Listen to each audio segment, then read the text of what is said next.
Hello everyone and again welcome back to another blog. আমি আবারও চলে আসলাম তোমাদের সাথে নতুন একটা ভিডিও শেয়ার করতে। আর শুরুতেই বলে দিই আজকের ভিডিওটা একটু স্পেশাল, কারণ আজ আমরা যাচ্ছি শিলিগুড়িতে। কেন যাচ্ছি, কে কে যাচ্ছি, সবটাই আমি তোমাদের সাথে আস্তে আস্তে শেয়ার করবো। তোমরা ফুল ভিডিও দেখতে থাকো। আর আমরা যেহেতু যাচ্ছি শিলিগুড়িতে, তাই আমি সকাল সকাল ঘুম থেকে উঠে ব্রাশ করে সরাসরি স্নানে চলে গেছি। আর স্নান করে আমি ভিডিও করার তো কোনো সময়ই পাইনি, সোজা পুজো দিয়ে খাওয়া দাওয়া করে তারপর তোমাদের সাথে চলে এসেছি। আর আজ কিন্তু আমি এই আউটফিটটা সাজেস্ট করেছি, কেমন লাগছে আমায় তোমরা সবাই একটু আমাকে জানিও। আর দেখতেই পাচ্ছ আমার সাথে সাথে আমার মাও রেডি হচ্ছে। উনি দেখতেই পারেন নিজের সামনে একটা ক্যামেরা আছে, আর আমি বারবার ব্যাগ খুলে দেখছি আমি এটা নিয়েছি কিনা বা ওটা নিয়েছি কিনা। মায়ের তো চুল কার্ল করার কোনো প্রয়োজনই পড়ে না, কারণ তোমরা দেখতেই পাচ্ছ আমার মায়ের চুলগুলো ঠিক কি রকম। আর মা চুল আঁচড়াতে আঁচড়াতে এটাও বুঝে গিয়েছে যে এতটা পথ যেতে যেতে মায়ের চুলগুলো ঠিক কাওড়া বাওড়া হয়েছে, আর এই কারণে মা তখন চুলে তেলও দিয়ে দিয়েছিল। আর আমিও কিন্তু প্রায় রেডি হয়ে গেছি। আর আমি আমার একটা বিষয় তোমাদের সাথে শেয়ার করছি। এই যে তোমরা ফোনের ওপার থেকে দেখছো আমি আমার গাল দুটো লাল লাল করছি। আমার কাছে কোথাও গেলে এটা সব থেকে প্রথম একটা বিষয় যেটা আমার না করলেই নয়। আর শুধু আমার নয়, এটা প্রত্যেকটা মেয়ের সব থেকে পছন্দের একটা জিনিস। আমার কাছে মেকআপের সবচেয়ে ইম্পর্টেন্ট একটা পার্ট হলো এই ব্লাশার করা। যত বেশি দিই না কেন শেষে গিয়ে যেন মনে হয় কম হয়েছে, আর একটু দিলে আরো ভালো হতো। ব্যাস, এবার সবাই রেডি, এখন শুধু বেরোনোর পালা।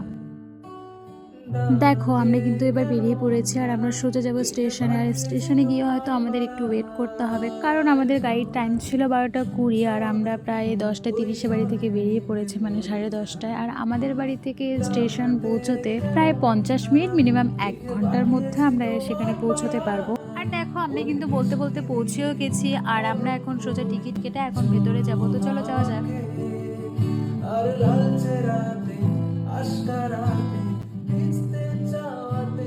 আর সেখানে যেতে না যেতে আমার চোখে পড়ে এই সুন্দর সুন্দর হাতে বানানো ব্যাগ। শুধু ব্যাগ না, এখানে আরো অনেক কিছুই ছিল, তোমরা দেখো। এরপর আমরা শুনলাম আমাদের গাড়ি প্ল্যাটফর্ম 3-তে আসছে, তো এখন আমরা সবাই সেখানেই যাচ্ছি।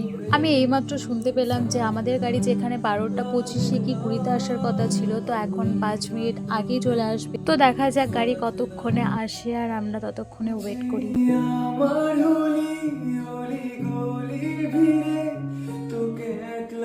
এইমাত্র 12টা বাজতে ঠিক 20 মিনিট বাকি ছিল, আর তখনই আমরা সবাই অনেকটাই বোর হয়ে গেছি। অ্যাকচুয়ালি আমরা সবাই অনেকটা ক্ষুধার্তে, ঘুমে, আবার বিভৎস গরমে যেন সবকিছু আমাদেরকে গিলে খাচ্ছিল। এই করে অনেকটা সময় কাটিয়ে ঠিক যেন 12:30টার দিকে আমাদের গাড়ি এসেছিল। যাই হোক, তো আমরা শেষে 12টা 42 কি 45-এ গাড়িতে উঠলাম। তো চলো এখন যাই। আর এই তো আমাদের সুন্দরী কমলা, সেও আলিপুর থেকে কোচবিহার অনেকটাই বোর হয়ে কাটিয়ে এসেছে। তো এখন আমাদেরকে পেয়ে, মানে আমাকে পেয়ে, তার যেন একটা সুন্দর হ্যাপি মুড ফিরে এলো আমাদেরকে পেয়ে, মানে আমাকে পেয়ে। তো চলো আমরা একটু আনন্দ করতে করতে চলে যাই।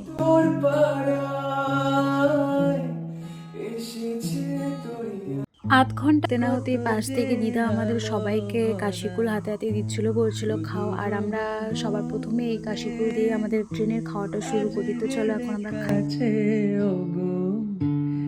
শুভ লগনে শেষ না হয় আবেশ মন সেই। সবচেয়ে অনেক বড় একটা দুঃখের বিষয় যে আমরা জানলার পাশে কোনো সিট পাইনি, আর এই কারণে অনেক ভিডিও আমি স্কিপ করে গেছি। অনেকক্ষণ পর এসেছিল ঝালমুড়ি, আর আমরা সবাই মিলে দুটো ঝালমুড়ি নিয়ে নিই, কারণ আমরা একেবারে অনেকগুলো নিয়ে নিই, জানি না কিরকম হবে খেতে। সত্যি বলতে একদম বাজে খেতে ছিল ঝালমুড়িটা। এর থেকে ভালো হয়তো বাড়িতে এমনি মুড়ি মাখাও খুব টেস্ট লাগে, আর এই কারণে আমরা দুটো নিয়েছি। ভালো লাগলে আমরা পরে আবার নিতাম, কিন্তু একদম বাজে খেতে ছিল।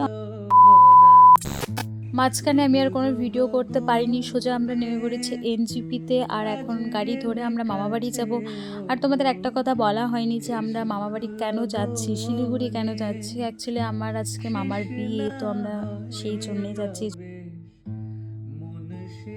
আর একটা কথা, এখন সিঁড়িতে যতগুলো মানুষ দেখতে পারছো এগুলো কিন্তু সব আমরা একই ফ্যামিলি, মানে আমার দাদু বাড়ির লোক, আমার মানিরা। আমরা এখানে টোটাল 15 জনের মতো ছিলাম, আর আমরা এখন সবাই মিলে একসঙ্গে বিয়ে বাড়ি অ্যাটেন্ড করবো, ভাবতে পারছো।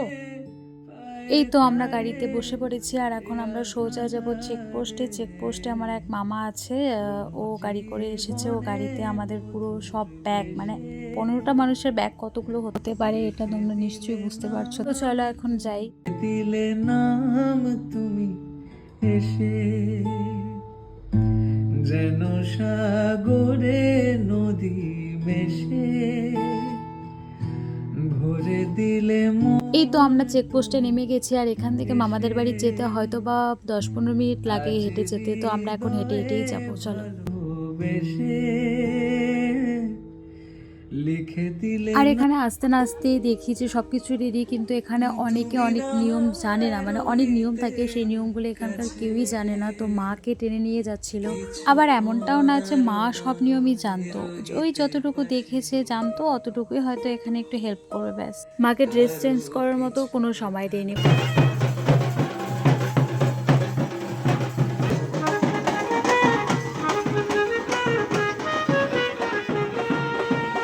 আর এখন জল ভরতেও বেরিয়ে পড়েছে। আমরা আসবো না আসবো না বলার পরেও মানিরা আমাদেরকে জোর করে এনেছে। আমরাও ড্রেস চেঞ্জ করার মতো কোনো সময়ই পাইনি, আমরাও ওইভাবেই সবাই চলে এসেছি।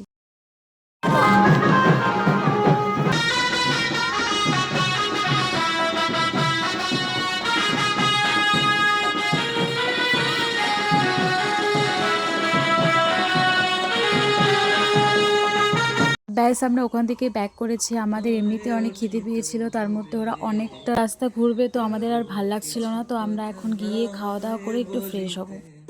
এই তো খাওয়া দাওয়া হতে না হতে একটু পরে আমরা চলে এসেছি ফুচকা খেতে, কারণ চোখের সামনে ফুচকা দেখে না আর লোভ সামলাতে পারছিলাম না, সোজা হাতে টাকা নিয়ে চলে গেছি ফুচকা খেতে।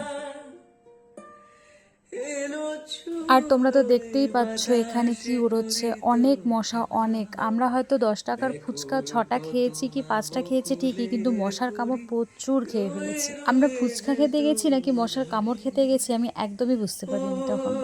আর এই তো আমাদের ছোট্ট হিরো দিব্যান, খুব সুন্দর লাগছিল ভাইকে। অ্যাকচুয়ালি ও আমাকে প্রথমবার দেখছে, না আমাকে চেনে না আমার কথাগুলোও বুঝতে পারছে। আর দেখো সন্ধ্যা পার হয়ে রাত হয়ে গেছে, এরপর সবাই জল ভরে আসলো, তাহলে ভাবো ওরা কতটা রাস্তা ঘুরে এসেছে। আর এখন বাড়িতে সবাই মিলে অনেক নাচ করব, চলো তোমরাও একটু দেখে নাও আমাদের নাচ।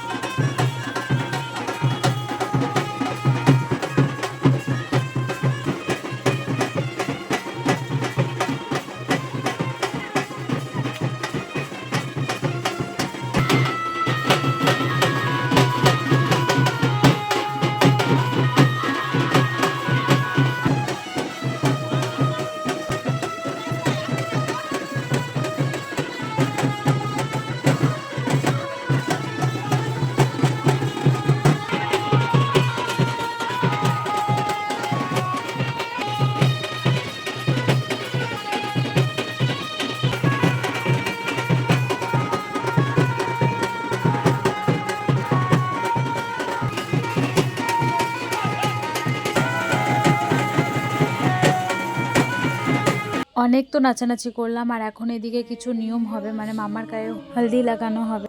আর এখন এদিকে দিদাও তার ছেলের গায়ে হলদি লাগাচ্ছে। আর এইভাবে এক এক করে কিন্তু সবাই মামার গায়ে হলদি লাগিয়েছিল। এরপর আবার ওখানেই মামাকে স্নানও করিয়ে দেওয়া হয়।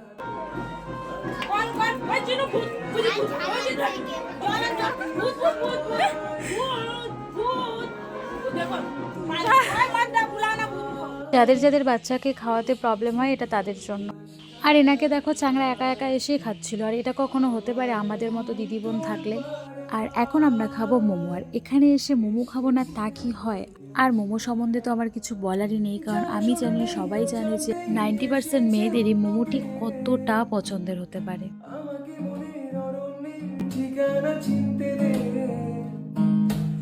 আর সত্যি আমি একদম রিয়েল রিভিউ দিব যে এই মোমোটা খুবই অসাধারণ ছিল।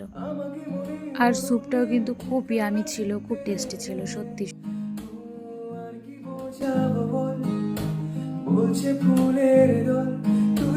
আর আমাদেরকে দেখো, এখানকার কেউ দেখে আমাদের বুঝতে পারবে যে আমরা নতুন এসেছি, একদম লোকাল লোকের মতো বসে খাচ্ছি। ভাবা যায় এখনো কিন্তু একটা দিনও পার হয়নি।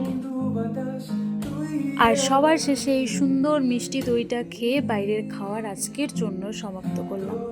আর এখন বাজে প্রায় 11:30, বাড়ি স্তব্ধ, কারণ সবাই গেছে বিয়েতে, মানে নতুন মামির বাড়ি গেছে সবাই, আর আমরা যাইনি কারণ আমাদের একদম ভালো লাগছিল না।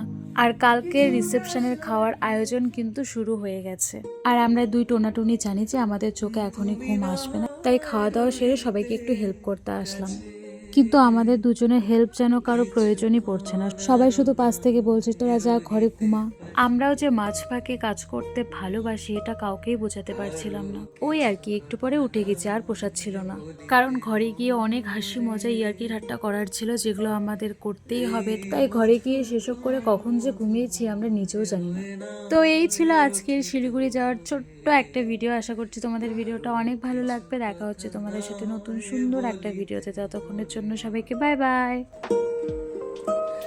সুরে সুরভিতে না হয় ভরি